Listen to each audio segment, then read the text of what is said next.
ஸ்ரீ சாய் சச்சரித்தம் அத்தியாயம் 16 மற்றும் 17.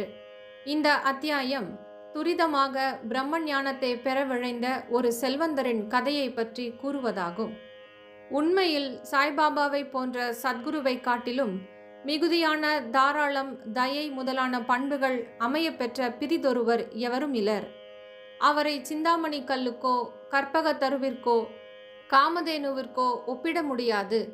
ஏனெனில் நாம் விரும்பினவற்றை மட்டுமே அவைகள் அளிக்கின்றன. ஆனால் சத்குருவோ கருதுதற்கு இயலாத, ஆராய்ந்து அறிதற்கியலாத மெய்ப்பொருளாம் விலை மதிப்பற்ற பொக்கிஷத்தை நமக்கு நல்குகிறார். இப்போது சாய்பாபாவிடம் வந்து தனக்கு பிரம்மஞானம் அளிக்க வேண்டும் என்று மன்றாடி வேண்டிக் கொண்ட ஒரு பணக்காரரை சமாளித்து எப்படி அனுப்பி வைத்தார் என்னும் கதையை கேட்போம். தனது வாழ்க்கையில் மிகவும் சுபிக்ஷத்துடன் விளங்கிய பணக்காரர் ஒருவர் இருந்தார். அவர் ஏராளமான செல்வம், வீடுகள், வயல்கள், நிலங்கள் முதலியவற்றை பெருந்திரளாக குவித்திருந்தார். பல வேலையாட்களும் சார்ந்து வாழ்வோரும் வாய்க்கப்பட்டவராக இருந்தார்.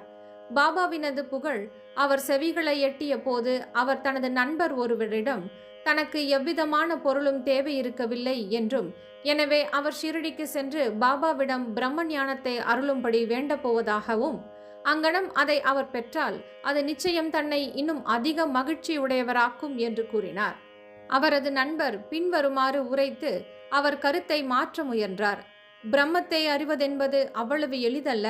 அதிலும் குறிப்பாக மனைவி, மக்கள், செல்வம் என்னும் கவனங்களிலேயே முழுவதுமாக கவரப்பட்டிருக்கும் பேராசைக்காரருக்கு அது எளிதே அல்ல. ஒரு பைசாவும் தர்மத்திற்காக ஈயா மனிதராகிய உம்முடைய பிரம்ம ஞான நாட்டத்தை யாரை திருப்தி செய்ய இயலும்?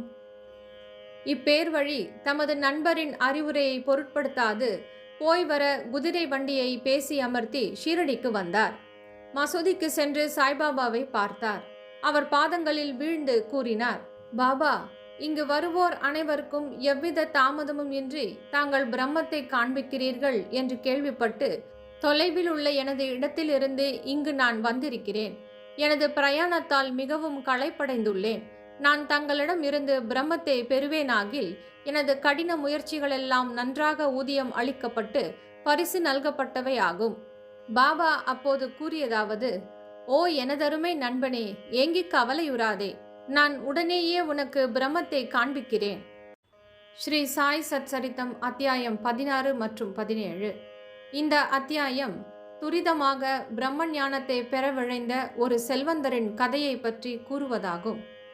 உண்மையில் சாய்பாபாவை போன்ற சத்குருவை காட்டிலும் மிகுதியான தாராள